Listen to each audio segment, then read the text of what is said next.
Shalom saudaraku yang dikasihi Tuhan, Jemaat GGP Bukit Anugerah yang Tuhan Yesus kasihi.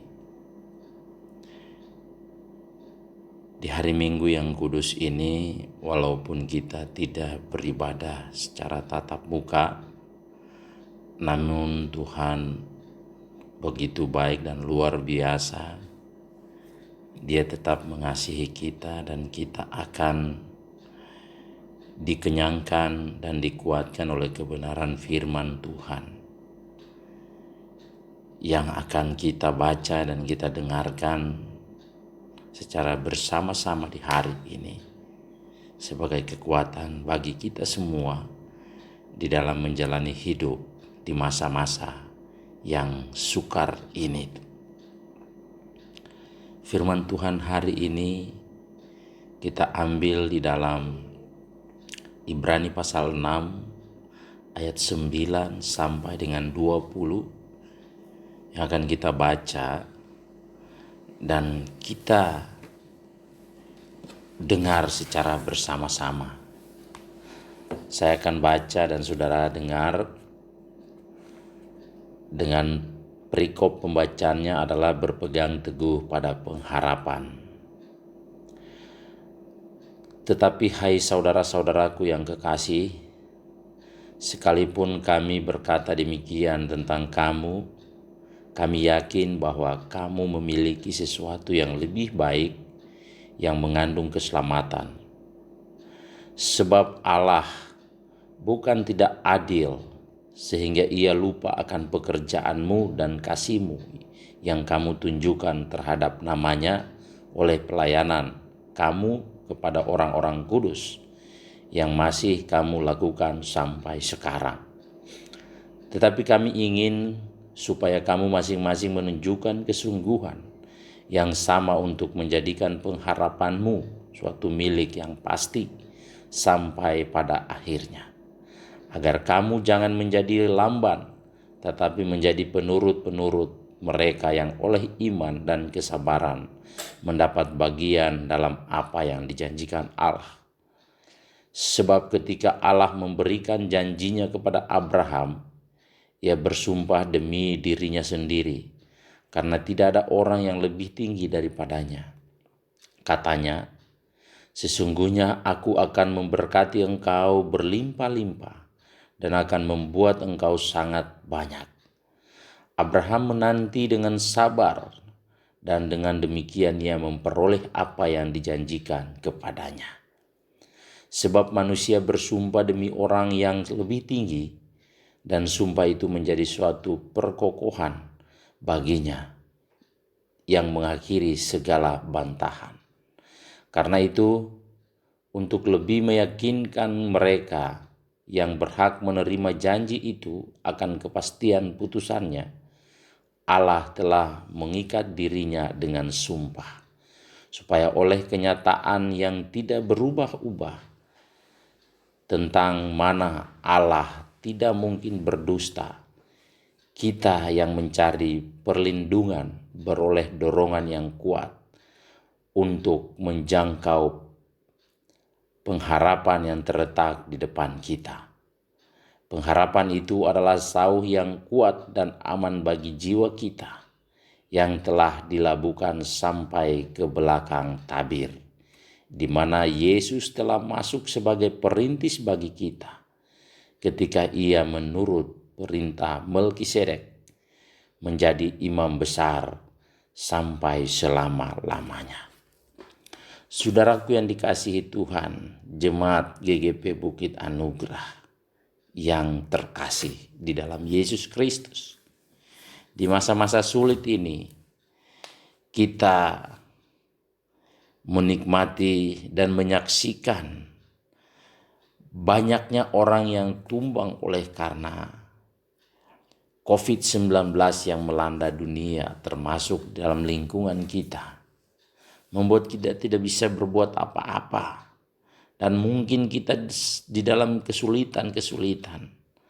Tetapi Allah di dalam Yesus Kristus yang sudah melakukan karyanya yang luar biasa bagi kita, selalu menjadi kekuatan kepada kita Bahkan Roh Kudus-Nya yang tinggal di dalam kita membawa kita untuk terus kuat dan mampu bertahan, bahkan hidup dan tetap teguh di dalam iman percaya kepada Yesus Kristus, sehingga kita terus ada sampai hari ini. Kesehatan masih kita nikmati, dan bahkan mungkin dalam kelemahan tubuh kita sudah disembuhkan di dalam nama Yesus Kristus. Itu bukti bahwa Dia mengasihi kita.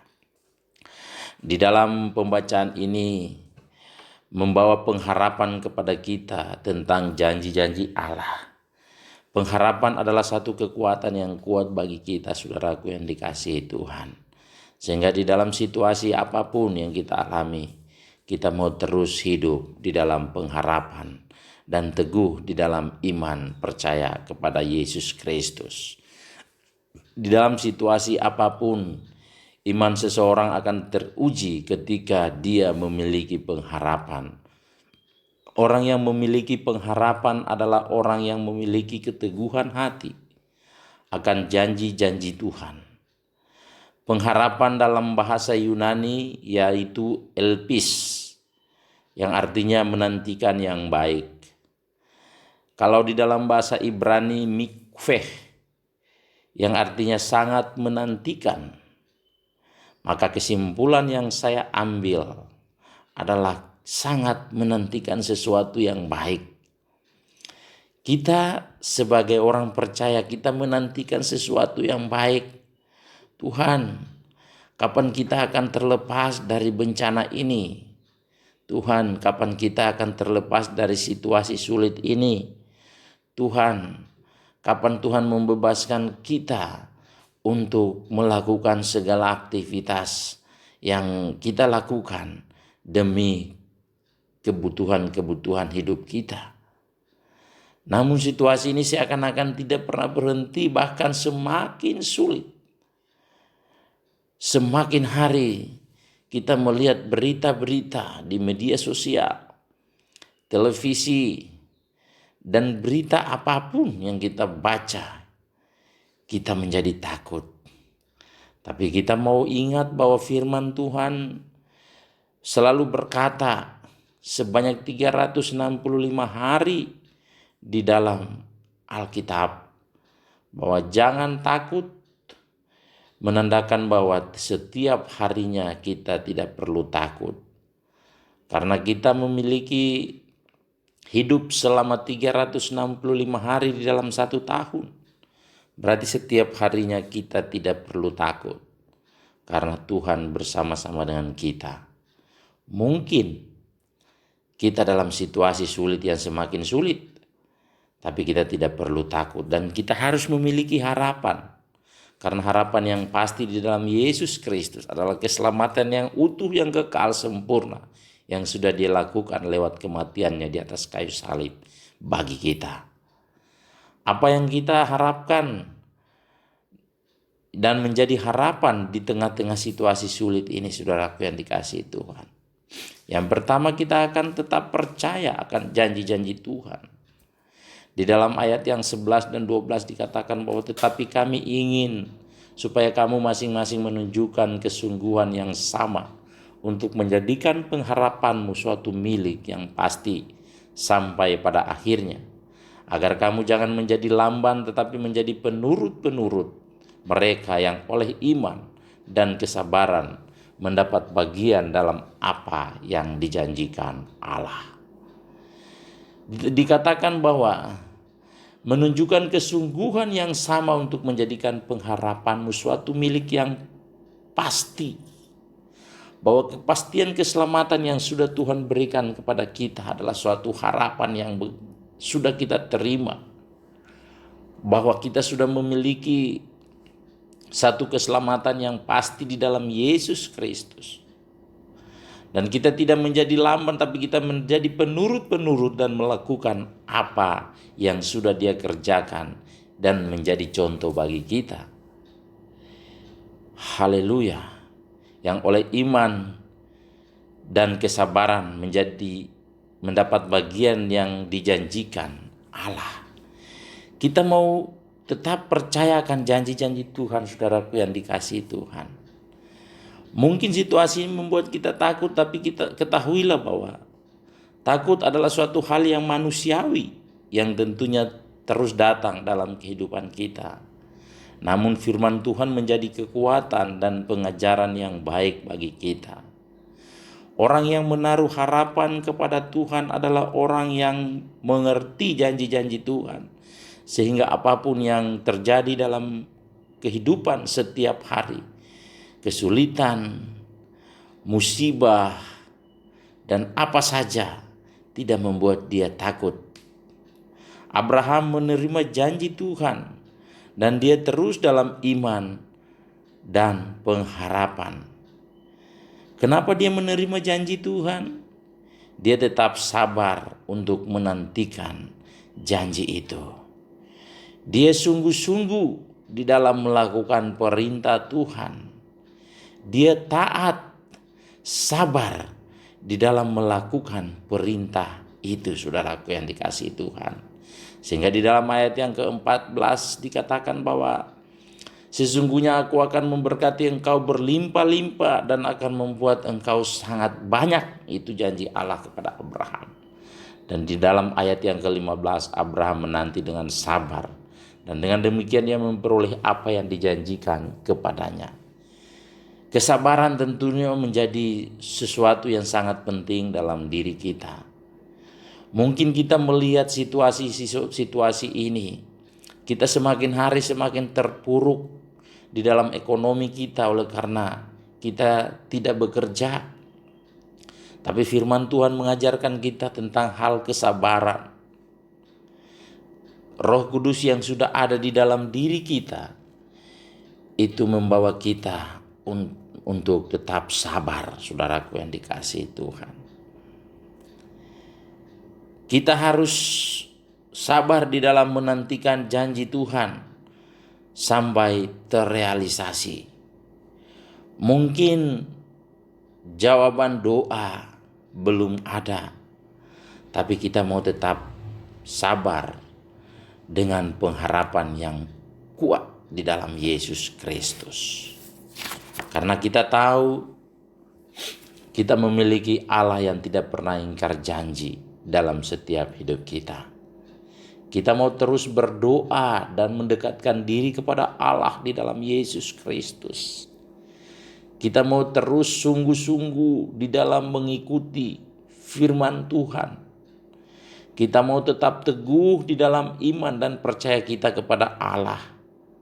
Karena kita tahu bahwa di dalam Yesus Kristus kita terus mendapatkan kekuatan.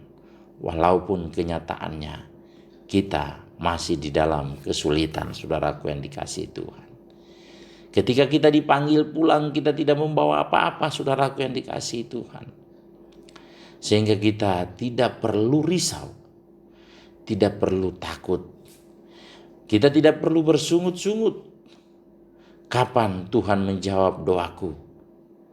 Bangsa Israel seringkali saya katakan tidak masuk tanah Kanaan karena mereka selalu bersungut-sungut.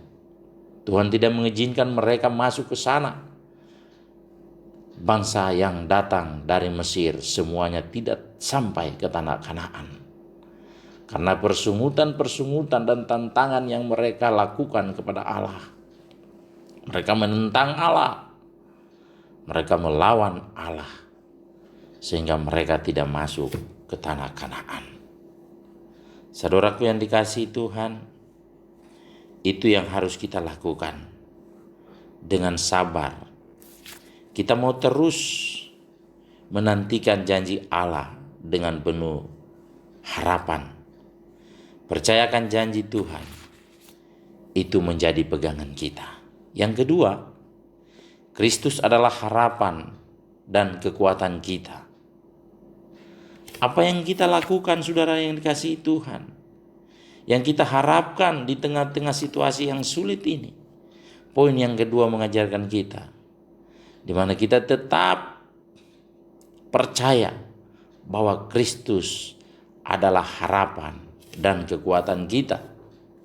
Ayat 19 dan 20 dikatakan pengharapan itu adalah sau yang kuat dan aman bagi jiwa kita yang telah dilabuhkan sampai ke belakang tabir, di mana Yesus telah masuk sebagai perintis bagi kita ketika ia menurut peraturan Melkisedek menjadi imam besar sampai selama-lamanya. Yesus Kristus adalah kekuatan orang percaya yang sanggup menahan kita dari gelombang-gelombang kesulitan. Dia adalah Allah yang tidak pernah meninggalkan kita. Dia terus ada bagi kita, saudaraku yang dikasihi Tuhan. Dia katakan di dalam firman-Nya, saudaraku yang dikasihi Tuhan, marilah kepadaku hai kamu yang letih lesu dan berbeban berat, aku akan memberikan kelegaan kepadamu. Itu adalah satu harapan yang Dia sudah berikan kepada kita. Dia sudah membuka tangannya lebar-lebar untuk menantikan setiap kita yang mau datang kepadanya. Dia katakan, marilah kepadaku, hai kamu yang letih lesu dan berbeban berat. Di tengah-tengah situasi saat ini kita mempunyai beban yang sangat berat sehingga membuat kita letih, membuat kita lesu, membuat kita capek dengan situasi. Tapi Kristus adalah harapan kita dan kekuatan kita. Dia bagaikan sauh yang kuat. Sauh adalah jangkar yang menahan kapal di tengah-tengah gelombang arus di laut, saudaraku yang dikasihi Tuhan. Yesus Kristus adalah kekuatan yang luar biasa bagi setiap orang percaya yang sanggup menahan kita dari gelombang-gelombang kesulitan.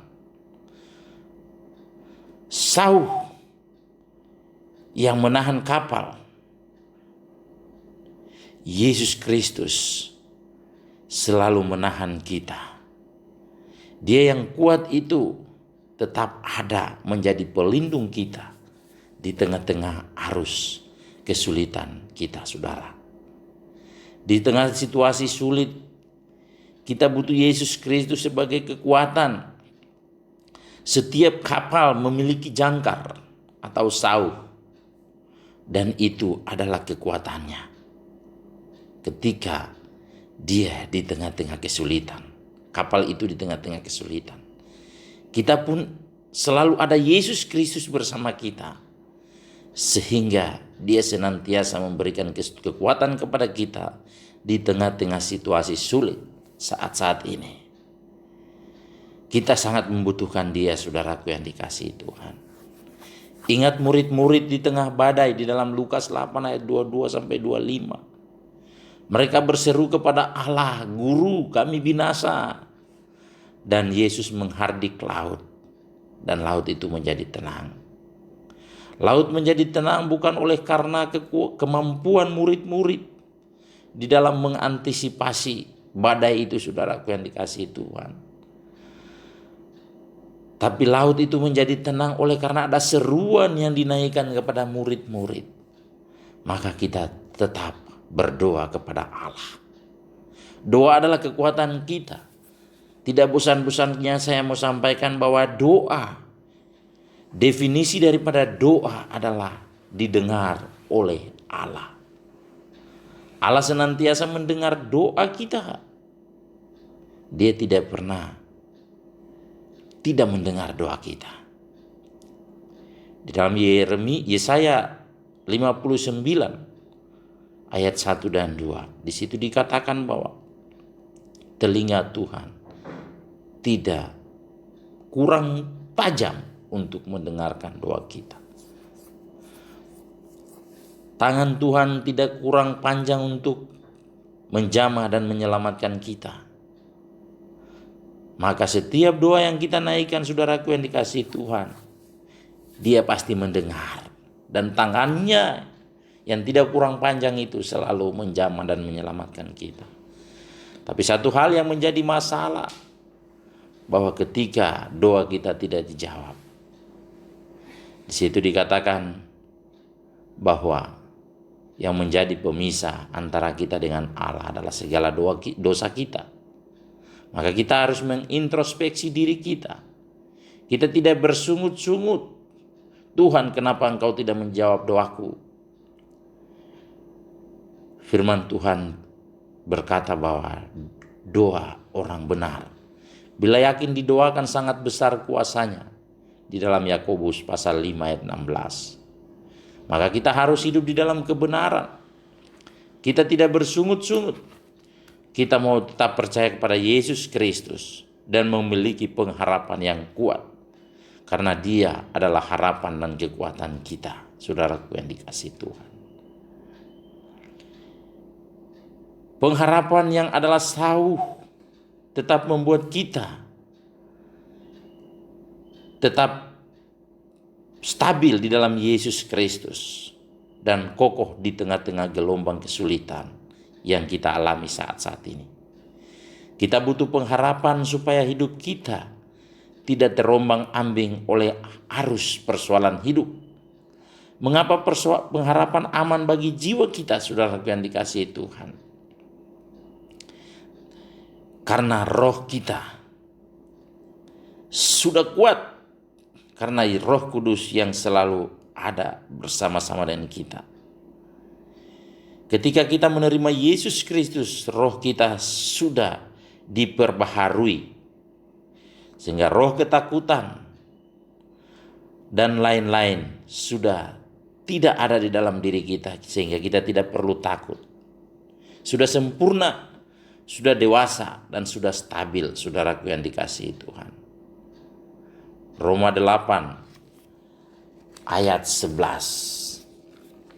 Kita akan baca Roma 8 ayat 11. Di situ dikatakan bahwa dan jika roh dia huruf besar, yaitu Allah dalam Yesus Kristus, yang telah membangkitkan Yesus dari antara orang mati, diam di dalam kamu, maka ia huruf besar, yang telah membangkitkan Kristus Yesus dari antara orang mati, akan menghidupkan juga tubuhmu yang fana itu oleh rohnya yang diam di dalam kamu. Bahwa roh Allah ada di dalam diri kita. Dia sudah ada diam dalam diri kita, berarti Dia menguasai setiap hidup kita. Dan kita tidak pernah takut lagi, saudaraku yang dikasihi Tuhan. Maka dikatakan di dalam pembacaan ini bahwa sauh yang kuat dan aman bagi jiwa, bukan bagi roh. Karena jiwa kita tidak stabil, kadang-kadang kita takut, kadang-kadang kita khawatir. Itu adalah suatu hal manusiawi. Namun saudaraku yang dikasihi Tuhan, sauh yang kuat itu tetap ada bagi jiwa kita, sehingga menghantarkan kita sampai ke belakang tabir. Tabir di dalam perjanjian lama artinya pembatas kemah suci, menutupi ruang maha kudus yang di dalamnya terdapat tabut perjanjian Allah. Dan dia dalam ayat yang ke-20 di situ dikatakan bahwa di mana Yesus telah masuk sebagai perintis bagi kita, ketika Ia menurut peraturan Melkisedek menjadi imam besar sampai selama-lamanya. Dia menjadi perintis bagi kita.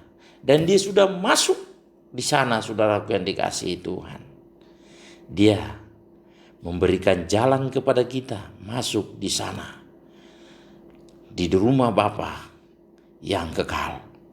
Sehingga kita tidak perlu khawatir, kita tidak perlu takut.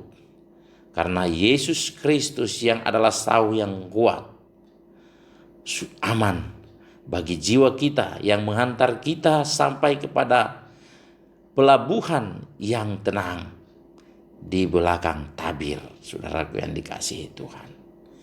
Untuk itu, saudaraku yang dikasihi Tuhan, pada hari ini kita dikuatkan oleh firman Tuhan yang mengajarkan kita untuk tetap percaya akan janji-janji Tuhan.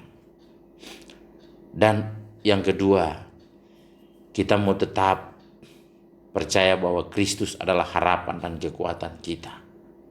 Marilah hidup di dalam Yesus Kristus, tetap teguh di dalam iman dan pengharapan di dalam Yesus Kristus sendiri. Karena Dia adalah satu-satunya sauh yang kuat dan aman bagi jiwa kita yang belum stabil ini, saudaraku yang dikasihi Tuhan. Oleh karena gelombang-gelombang arus di dunia ini yang kuat, kadang membuat kita tidak mampu berbuat banyak. Tetapi Yesus Kristus, Dia memberikan pengharapan dan kekuatan kepada kita. Karena Dia adalah sauh yang kuat bagi jiwa kita dan aman. Dan kita tidak perlu takut, saudaraku yang dikasihi Tuhan. Nantikanlah harapan terus-menerus. Ketika orang yang menantikan harapan, dia tetap kuat di dalam iman, percaya kepada Yesus Kristus. Marilah kita merenungkan firman Tuhan ini sebagai kekuatan besar kita di dalam menjalani masa-masa sulit. Sehingga kita tidak perlu takut, kita tetap percaya kepada Yesus Kristus. Dan kita terus menyatakan di dalam diri kita bahwa Dia adalah harapan kita dan Dia adalah kekuatan kita. Amin.